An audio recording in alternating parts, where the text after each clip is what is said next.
Naglalakad ang mga bida sa isang daan habang si Pikachu, na naglalakad sa unahan nila, ay lubos ang kaligayahan. Biglang yumanig ang lupa at isang puno ang natumba. Habang nawawala ang usok, nahuli ng Team Rocket si Pikachu gamit ang isang robot. Gumamit si Pikachu ng Thunderbolt, ngunit walang epekto dahil ang robot ay gawa sa material na hindi dinadaluyan ng kuryente, kaya tinukso ng Team Rocket ang mga bida. Sumugod ang mga bida upang bawiin si Pikachu, ngunit nahulog sila sa isang hukay. Maya-maya pa ay nalubog sa lupa ang isang binti ng robot at unti-unting nasira ang buong katawan nito, dahil ang material na pinaggawa nito ay napakaraming beses nang na-recycle. Sumabog ang robot at ang lahat ay tumalsik palayo, na nagpahiwalay sa magkasamang sina Ash at Pikachu. Nagising ang mga bida at naalala nilang tumalsik sila matapos sumabog ang makina ng Team Rocket. Gustong hanapin ni Ash si Pikachu, ngunit lahat sila ay naipit sa mga sanga ng puno. Sina James, Wobbuffet, at Jessie ay sumalampak sa katawan ng isang puno. Nang mahulog sila mula rito, iminungkahi ni James na hanapin si Meowth, ngunit sinabi ni Jessie na bumalik na lang sila sa base at hayaan na lang si Meowth. Gayunpaman, naliligaw sila sa loob ng gubat. Nakita namang magkasama sina Pikachu at Meowth. Tinawag ni Meowth sina Jessie at James para tulungan siyang hulihin si Pikachu, ngunit nakita niyang walang tao sa paligid. Wala nang magagawa si Meowth kundi ang lumaban ng mag-isa, pero nang akma na siyang aatake gamit ang Scratch, nagtaka lang si Pikachu sa kanyang ginagawa. Sinabi ni Pikachu sa kanya na wala siyang ideya kung nasaan siya o kung sino ang kanyang trainer. Napagtanto ni Meowth na nawala ng alaala si Pikachu, kaya nagplano siyang lagyan ng utak nito ng bagong impormasyon upang burahin ang mga luma nitong alaala. Sinabi ni Meowth kay Pikachu na kailangan nilang pumunta sa boss na si Giovanni dahil may nakaplanong sorpresa para sa kanya. Ipinaliwanag ni Meowth na si Pikachu ay miyembro ng Team Rocket mula pa noong araw na isinilang ito. Sinabi ni Meowth kay Pikachu na dapat nilang bisitahin ang sarili nilang mga kasamahan upang magising ang kanyang alaala. Sa ibang lugar, pinahanap ni Ash si Pikachu kay Swellow at ganoon din ang ginawa ni Brock gamit si Mudkip. Samantala, habang naglalakad kasama si Pikachu, iniisip ni Meowth kung gaano karaming plano ang kinailangan bago niya sa wakas nakuha si Pikachu. Isang zigzagon ang lumitaw at nagtago sa likod ni Pikachu. Sunod na lumitaw ang isang Beedrill at nagtangkang umatake. Inatake ni Pikachu ang Beedrill gamit ang Thunderbolt kaya napilitan itong umalis. Naisip ni Meowth na si Pikachu ay isang mabait na nilalang, kaya nagplano siyang samantalahin ito. Tinatawag ni James si Meowth habang si Jessie naman ay tinatawag ang kanilang home base, kahit pa sinasabi sa kanya ni James na hindi sasagot ang kanilang home base sa kanyang pagtawag. Naglakad sina Meowth at Pikachu sa gilid ng isang bangin. Nagsimulang makonsensya si Meowth sa pangloloko kay Pikachu, pero muli niyang nakumbinse ang sarili na magpatuloy. Sinabi ni Meowth kay Pikachu na iniligtas niya ang buhay nito noon sa pamamagitan ng pag-aalaga dito noong may lagnat ito. Biglang nahulog si Meowth sa gilid ng bangin, ngunit nahawakan siya ni Pikachu sa kanyang buntot at hinila pabalik. Nagpatuloy sa paghahanap ang mga bida at may naramdaman si Mudkip. Nakarating sila sa isang patag na lugar kung saan nakita nilang lahat ang mga yapak ni na Pikachu, Meowth, at Zigzagoon. Nagsimulang magutom si Meowth, kaya binigyan siya ni Pikachu ng isang mansanas. Nagulat si Meowth nang malamang iisang mansanas lang pala iyon, ngunit ibinibigay pa rin ito sa kanya ni Pikachu. Pinasalamatan ni Meowth si Pikachu. Hinati niya ang mansanas, ibinigay ang mas malaking bahagi kay Pikachu at sinabing mas maganda ang mga bagay kapag ibinabahagi sa iba. Sinundan ng mga bida ang mga yapak ni na Pikachu at Meowth, bagaman nag-aalala sila na hindi lumaban si Pikachu, base sa hitsura ng mga yapak. Habang naghahanap si Swellow sa lugar, naglalakad sina Meowth at Pikachu sa isang pataas na daan. Biglang nawala ng balanse si Pikachu at gumulong pabalik, ngunit nasalo siya ni Meowth. Nagpasalamat si Pikachu kay Meowth at masaya silang nagpatuloy sa paglalakad. Nakarating na sina Jessie at James sa kanilang base at pumasok sa loob upang magpahinga. Nakita sila ni Swellow na pumasok sa gusali at lumipad ito pabalik. Nakarating na din sina Meowth at Pikachu sa base. Tuwang-tuwa sina Jessie at James nang makitang nagbalik na si Meowth, ngunit naghanda silang lumaban nang makita si Pikachu. Sinabi ni Meowth na kaibigan na nila ito ngayon at ibinulong ang totoong nangyari. Sinabi ni James na kailangan ni Pikachu ng bagong alaala, ngunit pinatahimik siya ni Meowth at sinabi na ibabalik lang nila ang dating mga alaala ni Pikachu. Naghahanap si Mudkip at ang kanyang palikpik ay tumutok sa isang direksyon. Dumating si Swellow upang ipaalam kay Ash ang nahanap nito. Kinumbinsi ni na Jessie at James si Pikachu na sila rin ay kanyang mga kaibigan, at matagumpay nilang nalinlang si Pikachu. Inutusan ni James si Pikachu na pumatong sa kanyang balikat at nabigla siya sa bigat nito. Naglaro sila sandali bago lumitaw ang mga bida na nagpagulat sa Team Rocket. Natutuwa si Ash na nahanap niya si Pikachu, ngunit sinabi ni Meowth kay Pikachu na gusto siyang saktan ng mga bubuwit. Itinanggi ni Ash ang paratang, ngunit nang sabihin ni Meowth na siya ay sinungaling, pumanig si Pikachu sa Team Rocket. Binanggit ng Team Rocket ang kanilang motto at sumama sa kanila si Pikachu. Sinubukan ni Ash na ipaalala kay Pikachu na ang Team Rocket ang kanilang kalaban pero hindi ito naniniwala.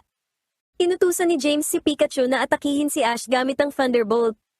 Pagkatapos nun ay muling inutusan ni Meowth si Pikachu na atakihin si Ash. Naisip ni Brock na nauntog ang ulo ni Pikachu noong mangyari ang pagsabog kaya nagkaroon ito ng amnesia, bagaman tinawag itong kalokohan ng Team Rocket at sinabing ang mga bubuwit ay mapanlinlang. Umalis ang Team Rocket sakay ng kanilang balon. Agad na sumakay si Ash sa balon ng Team Rocket at umakyat dito. Sinabi ni James kay Pikachu na gumamit ng Thunderbolt, ngunit lahat sila ay nakuryente nito. Tumalsik ang Team Rocket palayo, habang sina Pikachu at Ash naman ay nahulog. Nasalo ni Ash si Pikachu sa ere at bumagsak sila sa rumaragasang ilog. Habang nasa ilalim ng tubig, naalala ni Ash ang kanyang mga pakikipagsapalaran kasama si Pikachu, pati na rin ang ilan sa kanilang mga gym battle. Sinabi ni Ash na anuman ang mangyari ay mananatiling si Pikachu ang pinakamatalik niyang kaibigan, habang tinatangay sila ng agos. Kasunod nito, nakita si Ash sa tabi ng ilog at dinilaan siya ni Pikachu para gisingin. Tinanong ni Ash si Pikachu kung naaalala na siya nito, at kinumpirma naman ito ni Pikachu na nagpasaya kay Ash na napaiyak pa nga habang niyayakap si Pikachu. Dumating sina Brock, Max, at May at nakitang nakasama na muli ni Ash ang kanyang pinakamatalik na kaibigan. Bumagsak naman ang Team Rocket sa gitna ng ilog at humingi ng tulong sa mga bubuwit. Sinabi ng mga bida sa Team Rocket na dapat nilang tulungan ang kanilang sarili na makaalis ng ilog. Sinubukan ng Team Rocket na kumbinsihin si Pikachu na magbalik sa kanila, ngunit agad din nilang nalaman na nagbalik na ang alaala nito nang gumamit ito ng Thunderbolt para patalsikin sila. Sa pagtatapos ng araw, nakita ni May kung paanong dapat palaging pinahahalagahan ng isang individual ang kanyang mga kaibigan. Nangako si Ash na hindi na niya muling mawawala si Pikachu, at silang lahat ay ipinagpatuloy na ang kanilang paglalakbay patungong Lily Cove City. Nakarating na ang mga bida sa Lily Cove City. Gutom na naman sina Ash at Pikachu gaya ng dati at nakakita si May ng isang karatula para sa Pokemon Contest, kaya nagplano siyang manalo ng kanyang ikatlong ribbon. Habang naglalakad sila, ipinaliwanag ni May na nakarinig siya ng tungkol sa isang sikat na omelette restaurant. Habang patungo sila sa restaurant, biglang naging napakasaya ni Pikachu at nagpunta sa kung saan. Nakarating ang mga bida sa pamilihan ng Lily Cove na nagtitinda ng mga berries. Narinig nila ang isang babae na nagrereklamo sa isang tindero tungkol sa presyo ng mga berries at sumigaw na huwag bibili ng kahit ano sa taong ito dahil madadaya lang sila. Isang lalaki ang lumitaw na nag-aalok ng ilang normal berries at sinabing masarap ang mga ito. Kumain si Pikachu at ganoon din ang ginawa ni Ash sa kabila ng pagtatangka ni Brock na sabihan siyang huwag itong gawin, ngunit ang berry ay maasim para kay Ash.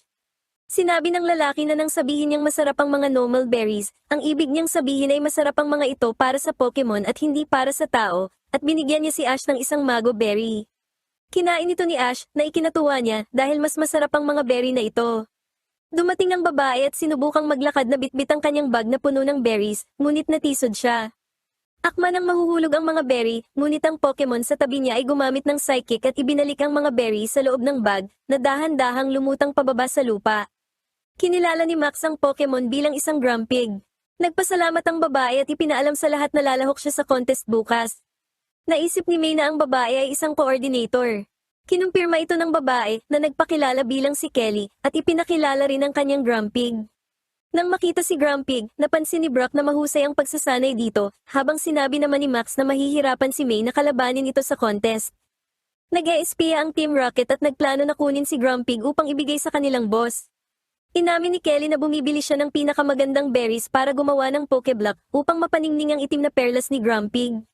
Sinabi ni Brock na ang paggawa ng magagandang Pokeblock ang nagpapagaling sa mga coordinator. Sinabi naman ni Max na hindi na makukuha ni May ang kanyang ikatlong ribbon, na labis na ikinainis ni May. Namangha sina Kelly at Grumpig nang marinig na nanalo na si May ng 2 ribbon at pinilit itong ipakita ang mga ribbon, kaya inilabas ni May ang kanyang mga ribbon. Napansin ni Kelly kung gaano kaganda ang mga ito at nakitang may matinding katunggali sila ni Grumpig. Inamin ni May na naging mahusay ang kanyang Pokemon sa 2 contest, ngunit nagkamali siya ng malaki sa huling contest, kaya naman gusto niya ng isang bagong simula. Ipinakita ni Kelly ang isang ribbon na kanyang nakuha, na napansin naman ni May kung gaano kaganda ang hitsura nito. Dahil dito, determinadong manalo sina Kelly at May sa contest ng Lily Cove City, habang nakikita ni Ash at Max na magkaribal na sila ngayon. Tinanong ni Brock si Kelly para sa Omelette Restaurant, ngunit sinabi ni Kelly na hindi sila dapat pumunta roon dahil hindi na ito ganoon kasikat ngayon. Sinabi naman ni Max na pababa na rin ang karera ni May, kaya pinilipit ni May ang kanyang tenga. Sumigaw si Brock na nagsasabing nadarama niya ang sakit na nararanasan ni Max tulad ng paghila sa kanyang tenga tuwing pumuporma siya sa babae. Sa halip, pinayuhan sila ni Kelly na pumunta na lang sa kanyang bahay dahil mas masarap magluto ang kanyang ina. Ang kanyang bahay ay isang Pokeblock shop na puno ng iba't ibang uri ng Pokeblock. Dumating ang ina ni Kelly at ipinakilala ni Kelly ang kanyang mga bagong kaibigan dito. Kumalamang sikmura ni Ash, kaya nagpa siya ang ina ni Kelly na si Otane na bigyan sila ng kanyang luto. Nagbiro si Otane na ito ay isang berry stew kaya nag-alinlangan si Ash na kumain, ngunit agad din namang inamin ni Otane na ito talaga ang Lily Cove stew. Umalis ang ina ni Kelly, habang ipinangako naman ni Kelly na ipapakita niya kay May ang tindahan. Pagkatapos kumain ay biglang tumayo sina Ash at Pikachu, inamin ni Ash na kailangan niyang magsanay para sa kanyang susunod na gym battle, at gusto niyang matutunan ni Swellow kung paano gamitin ang aerial ace. Ipinakita ng ina ni Kelly kina May, Max, at Brock kung paano ginagawa ang mga Pokeblock, ang ilang mga sangkap ay inilalagay sa blender, na pumuputol at naghahalo sa mga sangkap. Ipinangako ni Otane na anumang Pokeblock ang gagawin nila ay ibebenta sa tindahan. Gayunpaman, nagpa siya si Max na panoorin ang pagsasanay ni Ash. Sinubukan ni Swellow na gamitin ang aerial ace, ngunit naipatama nito ang sarili sa lupa. Isang lalaki ang lumitaw na nagsasabing matututunan ni Swellow ang ataking ito sa loob pa ng 100 taon. Nagpakilala siya bilang si Vladimir the Attacker at sinabing kaya niyang ituro sa Pokemon ang anumang atake. Yumuko sina Max, Ash, Pikachu, at Swellow sa kanya dahil gusto nilang ituro ni Vladimir kay Swellow ang aerial ace. Nakita ni Vladimir ang kanilang determinasyon, kaya pumayag siyang sanayin ito. Nakarating sila sa isang lugar ng pagsasanay. Gumamit ang Pidgeotto ng aerial ace, kaya sinabi sa kanila ni Vladimir ang lihim, ang Pokemon ay lumilipad ng mataas at bumababa, at mananatiling mababa sa lupa. Ang ikalawang bahagi ay bibilis ang Pokemon at susugod, na magpapamukhang naglaho ito. Ang huling bahagi ay kailangang sumugod ng Pokemon ng buong bilis upang atakihin ang kalaban, gaya ng ginawa ng Pidgeotto sa isa sa mga target. Namangha sina Ash at Max, kaya hinikayat ni Ash si Swellow na magsimula ng magsanay. Inilagay ni na Ash, Vladimir, at Max ang rampa. Lumipad pa itaas si Swellow at nag-dive pababa sa ilalim ng rampa. Nang inilagay nila ang rampa ng mas mababa, bumangga na si Swellow dito at nasaktan. Ganoon pa man, determinado pa rin si Swellow na magsanay. Hiniwa ni May ang mga berry at inilagay ang mga ito sa blender, pagkatapos ay pinindot ang isang buton upang matukoy kung gaano kaganda ang pagkahalo ng mga ito. Sinabi ni Kelly na sinusubukan niya sa kanyang Pokemon ang mga Pokeblock hanggang sa maging perpekto ito. Kinain ni Kelly ang Pokeblock, ngunit matabang ito. Tinikman ito ni May at nakitang masyadong mapagbigay si Kelly sa kanyang mga salita. Sinabi ni na Brock at Kelly kay May na kailangan niyang gumamit ng mas marami pang mga berry. Sinabi ni Kelly na kailangan niyang gumawa ng listahan kung aling mga berry ang kanyang mga ginamit. Nagpanik si May dahil nakalimutan na niya kung anong mga berry ang kanyang inilagay. Pinatikim ni May sa kanyang mga Pokemon ang gawa niyang Pokeblock at napangitan sa lasa ang mga ito, maliban kay Beautifly. Nadismaya si May, ngunit nangakong gagawin ang kanyang sariling orihinal na recipe. Naitanong ni May kung nag-eksperimento ba si Kelly o ibinigay ba ng kanyang ina ang mga recipe, kaya sinabi ni Kelly na hindi nagbibigay ng anumang recipe ang kanyang ina sa kanya kaya nag-eksperimento na lang siya, at sa paraan na yun niya nalaman ang paboritong Pokeblock ni Grumpig. Inamin ni Kelly na nanalo siya sa contest noong nakaraang taon dahil hindi sila kailanman sumuko ng kanyang Grumpig.